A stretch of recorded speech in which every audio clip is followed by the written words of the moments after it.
Hello. Okay.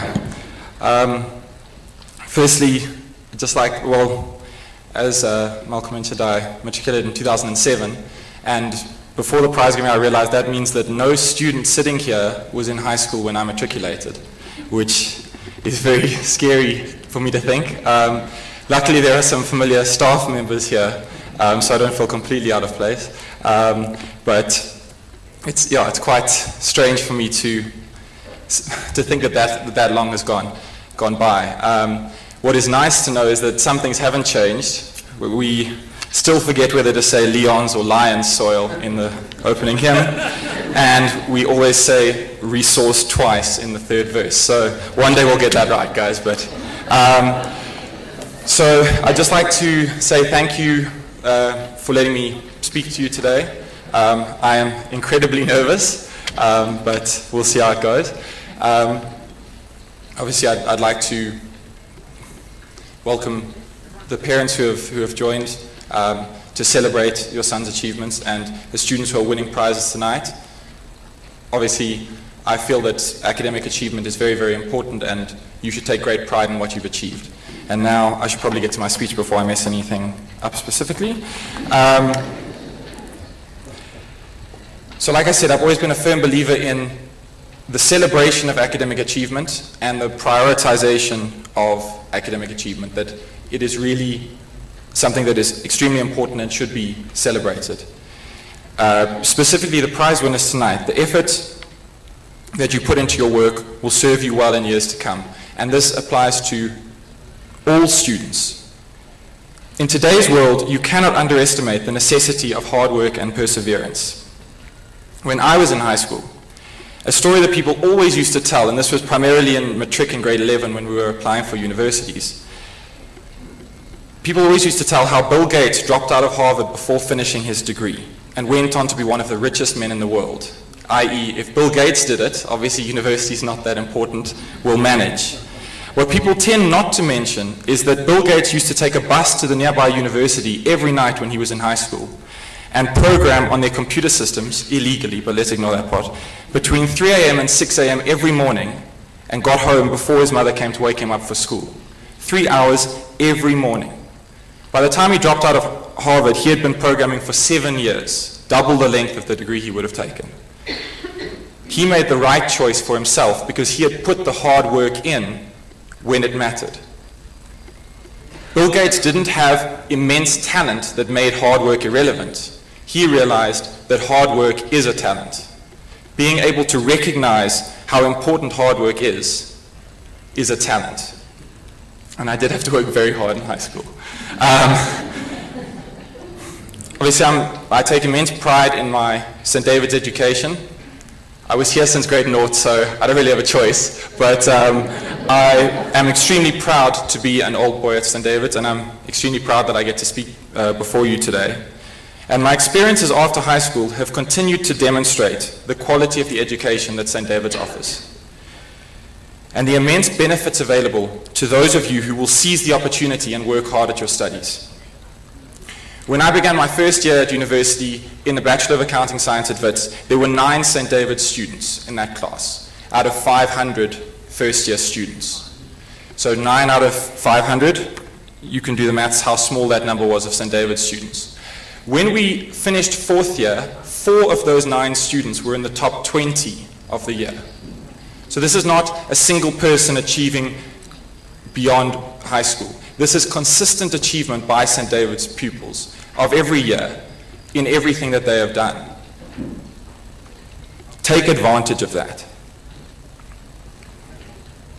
I have 3 messages, other than the one that I've just given, that I would like to share with you. I haven't written a speech since matric, so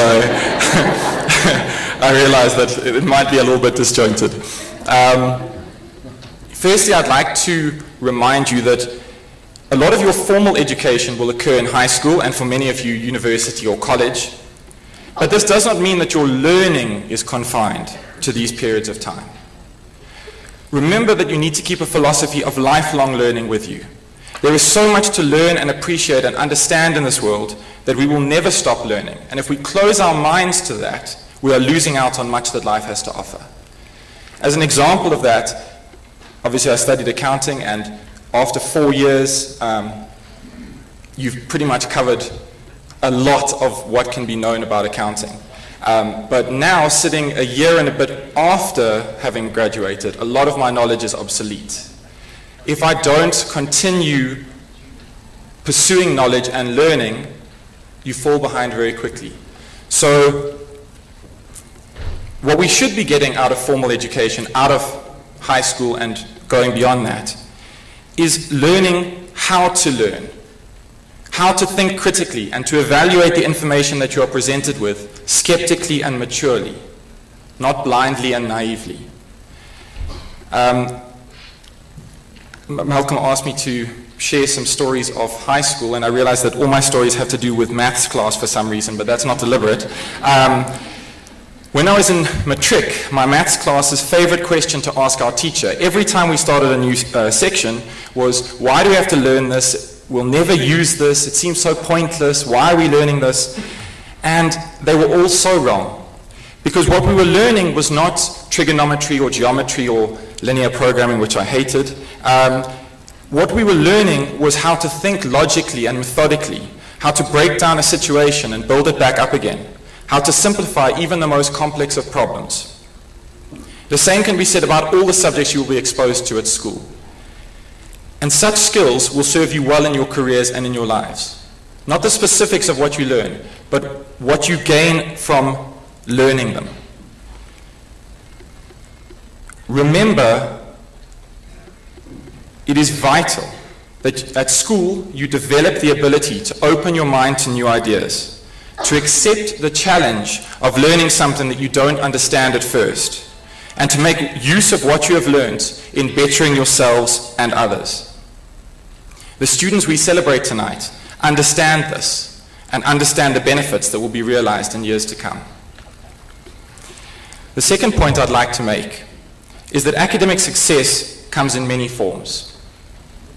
Tonight we are celebrating the very top academic achievers for whom I have immense respect. But you will encounter many other less obvious forms of academic success in your lifetime. I will give one example. One of my good friends who also attended St. David's struggled immensely with, again, mathematics at school. And in matric he was worried that he would not get into his degree of choice because his maths mark was not up to scratch. In the end, he scraped into the degree he wanted, a Bachelor of Economics, which is one degree which does require quite a lot of maths knowledge. Not only did he complete his degree in the 3-year minimum time period, but he also completed honours, and last year completed his coursework in his master's degree, which included master's level mathematics and statistics. I think that that is an unparalleled achievement to develop from such a low base to a master in your discipline. Such achievements are inspiring, and stories of such successes are everywhere if you are willing to look for them. Celebrate the achievements of others and let them motivate you to succeed in your own right. And remember that even if you are not winning a prize here tonight, it is imperative that you take pride in your academic performance and strive to be as good as you can be. Because if you can reach the highest level possible, then your path going forward will be as promising as possible. I'm almost finished, I promise. Sure. If I may digress slightly, the third point I'd like to talk about is the issue of leadership, which is always extremely important, and in high school you have an opportunity to foster your leadership. The problems that we currently face in our world demonstrate more than ever the need for strong leaders who are able to tackle these problems. Every one of you has the potential to be such a leader. Being a leader means knowing how to motivate people and inspire people to work harder, to push themselves and to achieve things they would never have done before. Being a leader also means remembering that you and all those you lead are equals, that you are not superior to others. A saying that rings true for me is that a good manager or a good leader makes himself dispensable. Leadership means empowering others to show their true worth and to make the most of their abilities, such that they may go on to inspire others in the same way. We must never falter in our commitment to seeking to uplift our peers, as in this way we benefit our entire society and everyone wins. I urge you never to seek victory by bringing down your opponents. If you are truly to be a winner, know that you have beaten the best that you can compete against, or else your victory is a hollow one. When I began my study groups in grade 8, not grade 9, the concept was founded on a simple premise. I wanted the group of students to which I belonged to stand out academically, and I believed I could assist in making us stand out.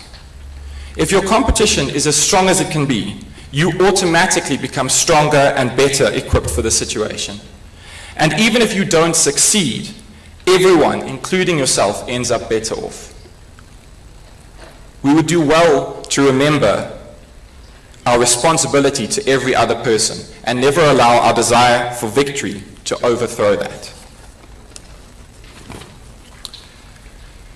In closing, because my mouth is ridiculously dry now, so I have to get water, I congratulate all of you winning prizes tonight. Truly a remarkable achievement, and I hope this night will serve as a prelude to an extremely successful year for you. I would like to thank you all for listening to me tonight, or at least pretending to listen a little. I remember what it's like listening to prize-giving speeches. It is truly a humbling experience being on the other side of this event, about to see a new generation of brilliance be rewarded. I would ask that you keep in mind always the importance of academic excellence and endeavor. Your efforts in this regard will pay off in ways that are not always clear when you are sitting in a maths class wondering when you will ever use trigonometry. Make a firm commitment to yourself tonight that you will, for the rest of your academic career, push the boundaries of what you are capable of. In this way, you will stand out in the crowd, will inspire others, and will continue to better yourselves and reap the rewards that attending St. David's offers. Thank you.